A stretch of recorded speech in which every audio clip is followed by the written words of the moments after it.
Hey everybody, let's have a chat. I've been wanting to make this video for a while, but I wasn't planning on putting it out today. In fact, I actually had a different video already halfway scripted, and I was very much planning to get that out, but this seemed a little bit more relevant. So a few days ago, Netflix passed a new rule which made it so that shared accounts could only be shared among people in the same household. Now, this policy was actually already in place for a few countries, and they had actually put it out to the public previously and then said, this was a mistake, we didn't mean to post this. A lot of people took that as, oh, we won. Netflix isn't actually going to limit password sharing. But what that actually meant was, they just weren't doing it yet. Because a few days ago, a lot of Canadians, as well as some people in other countries as well, realized that Netflix now wanted them to set their primary location, and that any other device had to log on to the Wi-Fi of that primary location at least once a month in order to actually access the Netflix account.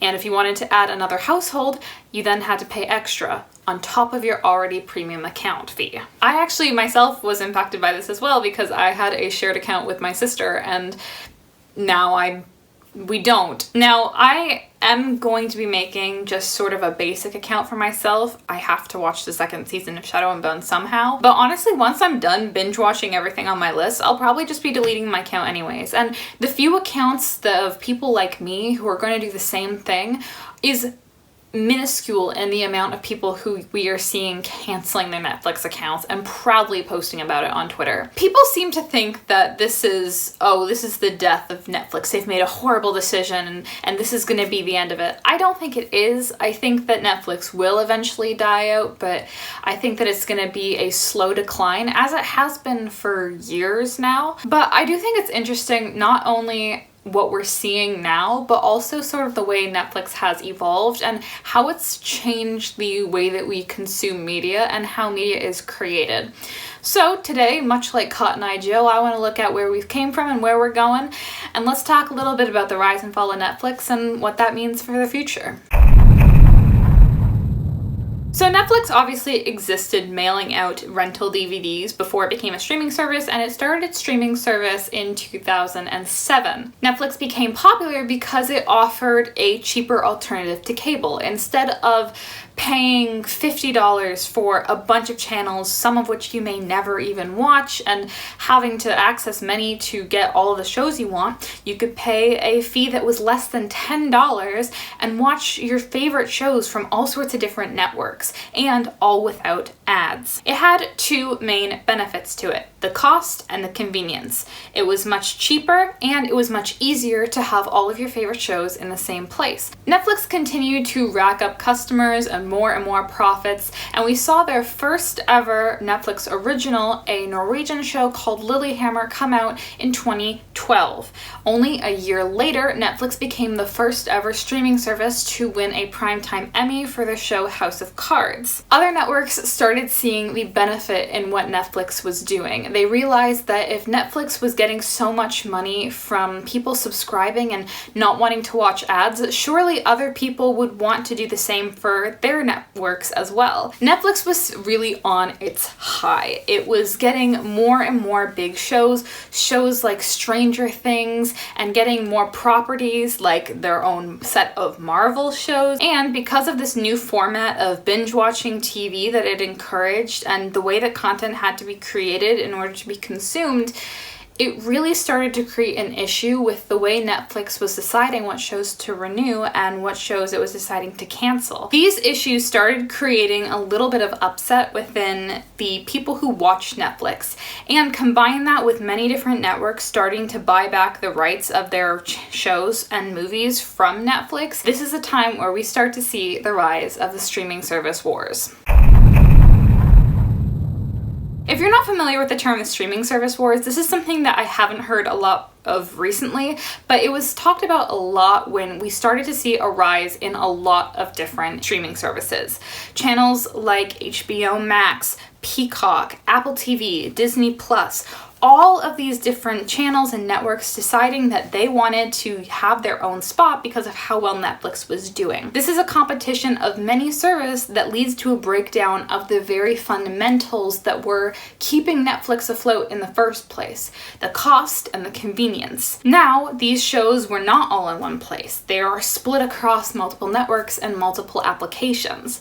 And on top of that, the cost is now rising up, because if you want to watch Stranger Things, but then you also want to watch Psych, you have to get a subscription to Netflix and then also to Peacock. Netflix has lost a lot of its lucrative properties at this point. I think most of us can experience seeing that our favorite show or movie has been taken off. Just a couple months ago, I realized that Merlin was no longer on Canadian Netflix, and that was awful. I wish the sun would come back. Oh well. It seemed like the only reliable content that Netflix had that wasn't going to be taken away from it was its original content, and even that wasn't necessarily safe, which we saw more recently last year when the Marvel Netflix originals were taken off and added on to Disney+. So Netflix, with its only reliability being its original series, had to start focusing on its original series, and it did have a few shows that really did well. But the problem here is that they seem to focus more on quantity over quality. This is sort of the opposite approach that we're seeing Apple TV take. Apple TV has a lot fewer originals, and the originals that they do have, they try to focus on making them as good as possible. They focus on having stellar casts and production and good writing, and you can really see that in the accolades that they have achieved. I mean, their shows have gotten fantastic responses. Look at Ted Lasso, which has won multiple Emmys. Apple TV has only been around for about 3 years, and they've already gotten over 50 Emmy nominations. They also were the first streaming service to win Best Picture at the Oscars last year with Coda. But like I said, where Apple TV focuses on the quality of the limited shows that they make, Netflix seems to be focusing on the quantity of the shows they make, and sometimes they don't even make great decisions with those. Many popular shows get canceled after 1 or 2 seasons despite the stellar responses to them. What this comes down to is a supply and demand issue. They have plenty of supply, but not of the things that people are demanding. They seem to think that the more content they create, the more views they're gonna get and the more subscribers they're gonna get. However, that's really not the case, because instead of supplying more of the things that people have actively said that they want, they're not doing that. Meaning that people's favorite shows get canceled and we get more shows that people don't really care about. Combine that with the rise in prices over the years, as well as the addition of a tier where you have to pay and still get ads, whereas Peacock's ad tier is free. And add most recently their new password sharing policy into the mix, and you get a recipe for absolute disaster. Worst of all, I think, is their response to this. Netflix seems to not want to take any responsibility for the losses that they've faced or the downfall that they're seeing. In the first quarter of 2022, Netflix reported their first ever loss of subscribers in over a decade. That's a big deal. Over a decade ago is just when they started making their original content. What they said was that this was likely in response to some of their increases in subscription price, but they also heavily blamed the use of password sharing. They were quoted as saying, "It's harder to grow membership in many markets due to the sharing of passwords."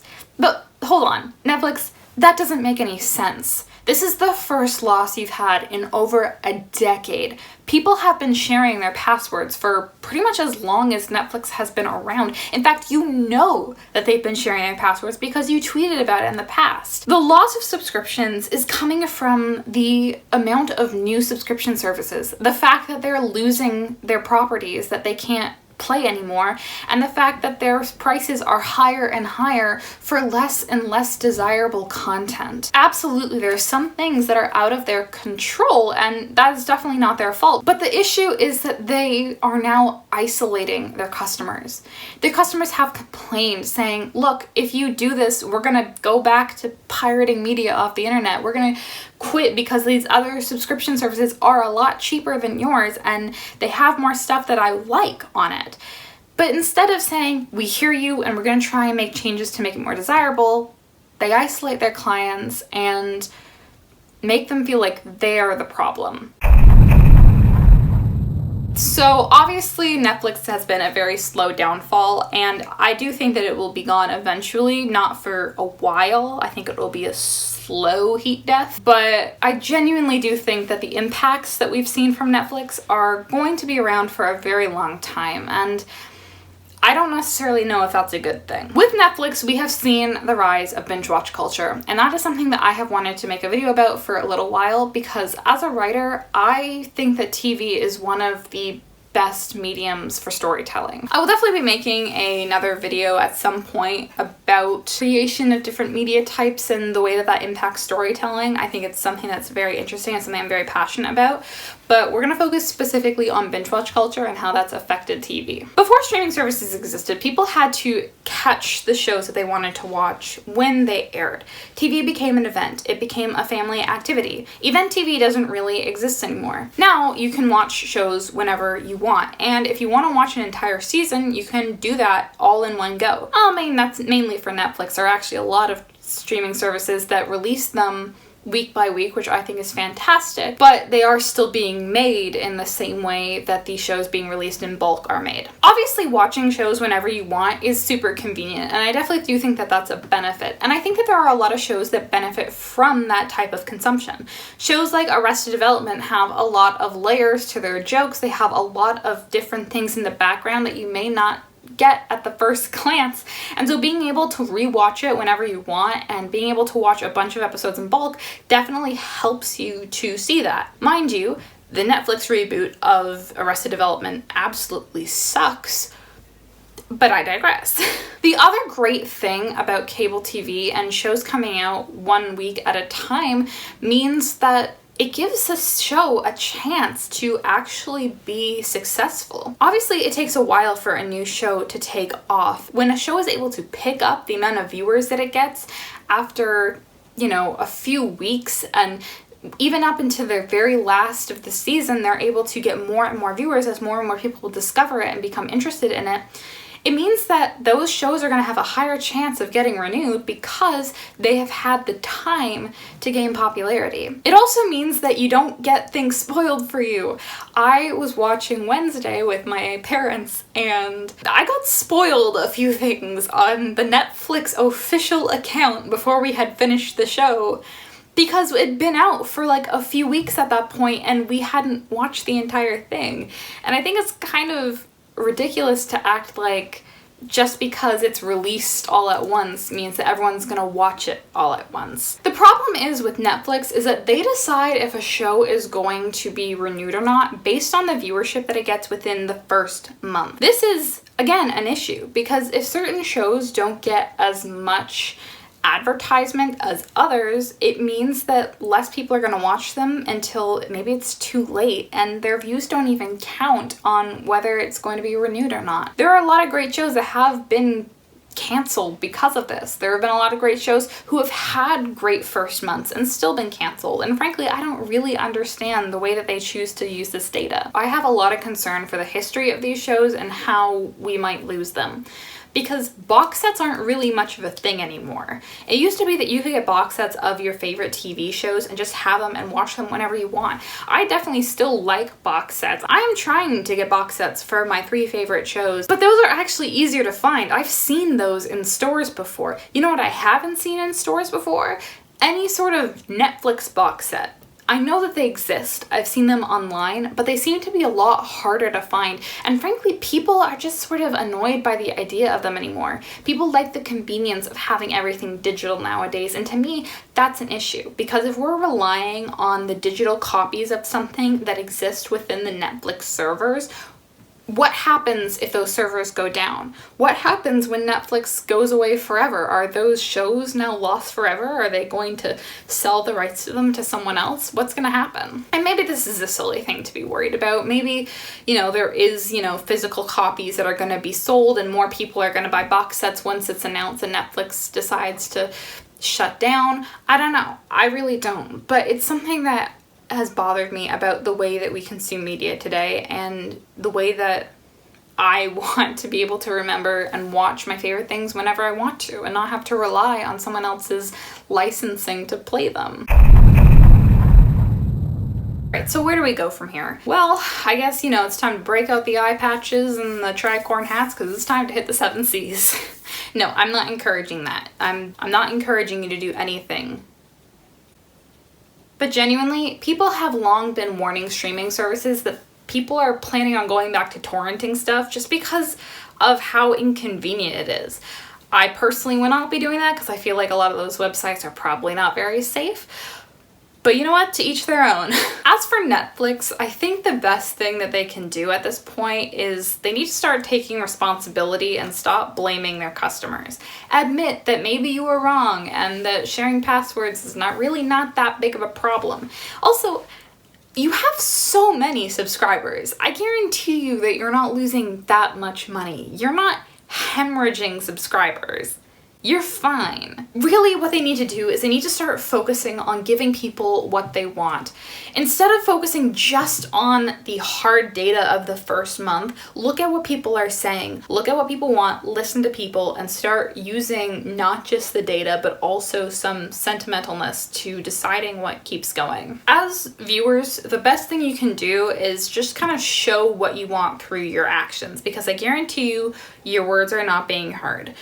If you unsubscribe from something because you're unhappy with it, that is a great way to do so. But I want to just say, do not go on the Netflix social medias and just start harassing the people there. Number one, the people who actually have the power to make those decisions do not look at those tweets. And number two, the person who does is some underpaid intern who does not get paid enough to deal with the abuse over something that they have no control over. If you're genuinely upset, there are a lot better ways to show it to Netflix and ways that they will actually care about than you just commenting on an Instagram post. And if you do want to watch a lot of great shows, there are a lot of great options out there. Apple TV has the lowest subscription price of any streaming services, and there are actually quite a few ones with free options. A great example is Peacock TV, which has a free tier that has ads on it, and also CBC Gem, which is the CBC official website streaming service. You don't need an account at all to watch some of those shows, and it is entirely free. And it doesn't just have shows from CBC, it has other shows as well. So what are my final thoughts? I bet you didn't think I was bringing that title card back, did you? Netflix has made a lot of irreversible impacts on the way that we consume media and also the way that media is created. Not only that, but it has made a lot of decisions that have led to a slow decline in both their subscriptions and also their eyes in the public. At this point, I generally don't think that there's much that can be done. I think Netflix has burned too many bridges with too many people. They've lost too much content, and some of that is problems that they have brought on themselves, and some of that is things that are just out of their control. But the fact is that I don't think they're gone. I think they are going to be around for a while yet. If anything, I hope that this time with Netflix and this impact that they have had more recently has really made people think about the way that we consume media, the longevity of digital content, and the way that this new wave of media creation has impacted the actual formulas of what we watch. But I hope you enjoyed this video. If you did, go ahead and hit a subscribe button and stick around. And let me know in the comments, are you dropping your Netflix subscription? Did you get rid of it a while ago, or are you sticking around? And if so, why? What show or movie is keeping you there? I'd love to have a conversation with all of you, but that is it for me today. I hope you enjoyed, and I will see all of you lovely people in the next video. Bye!